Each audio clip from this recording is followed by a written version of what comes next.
In the mid-19th century, typing was laborious and limited to handwriting. In 1868, Christopher Latham Sholes invented the first practical typewriter, forever changing the way information was recorded. Words once penned by hand could now be produced faster, uniformly, legibly. Governments, businesses, writers, and journalists embraced the typing revolution. By the 1880s, the typewriter had become a status symbol, putting women into offices as typists and giving rise to new roles, ushering in an early wave of workplace equality. As typewriter use spread, so did journalism's reach. Newspapers grew, stories traveled far faster, and publishing became accessible beyond the elite. Writers like Mark Twain typed manuscripts, and Leo Tolstoy, typing, found Anna Karenina, taking on a different rhythm. But the typewriter's influence didn't end with offices and novels. It became a weapon of change in the hands of activists. In the early 20th century, suffragettes used typewriters to produce pamphlets and rally support for women's right to vote.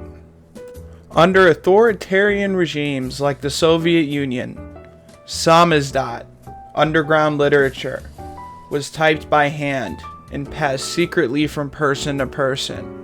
Risking imprisonment, these typists kept censored ideas alive. Even anti-colonial revolutionaries in Africa and Asia used typewriters to compose manifestos and declarations of independence, words that would shape nations. The typewriter democratized expression, allowing anyone with paper and ink to challenge the powerful. It wasn't just a machine, it was a voice, an amplifier, a lifeline in times of silence. Then came the typewriter, a light orchestral piece by Leroy Anderson in 1950 that literally used the sound of typing and the carriage return as percussion, highlighting the typewriter's cultural presence. It's an iconic nod to how something mechanical became a part of art. Though digital keyboards dominate today, the typewriter persists as a symbol of craft, discipline, and nostalgia. Some artists and collectives, like the Boston Typewriter Orchestra, perform full concerts using typewriters as percussion, turning office tools into musical instruments.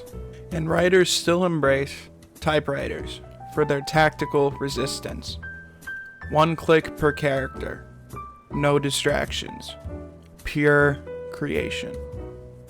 In countless historical documents, letters, early manuscripts, thousands of stories bear the imprint of mechanical keys.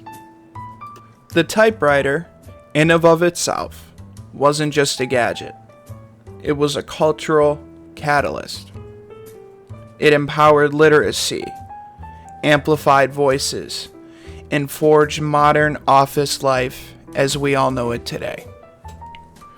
So each time a writer hears that famous click-clack, they aren't just pressing keys. They're tapping into an invention that shaped how we communicate, work, and remember.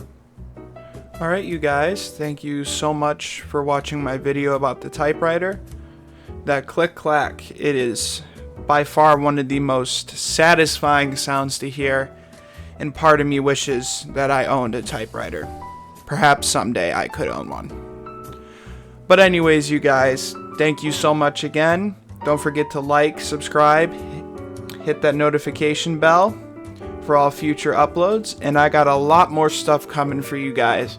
Cannot wait to share that with all of you. Have a great day, everyone.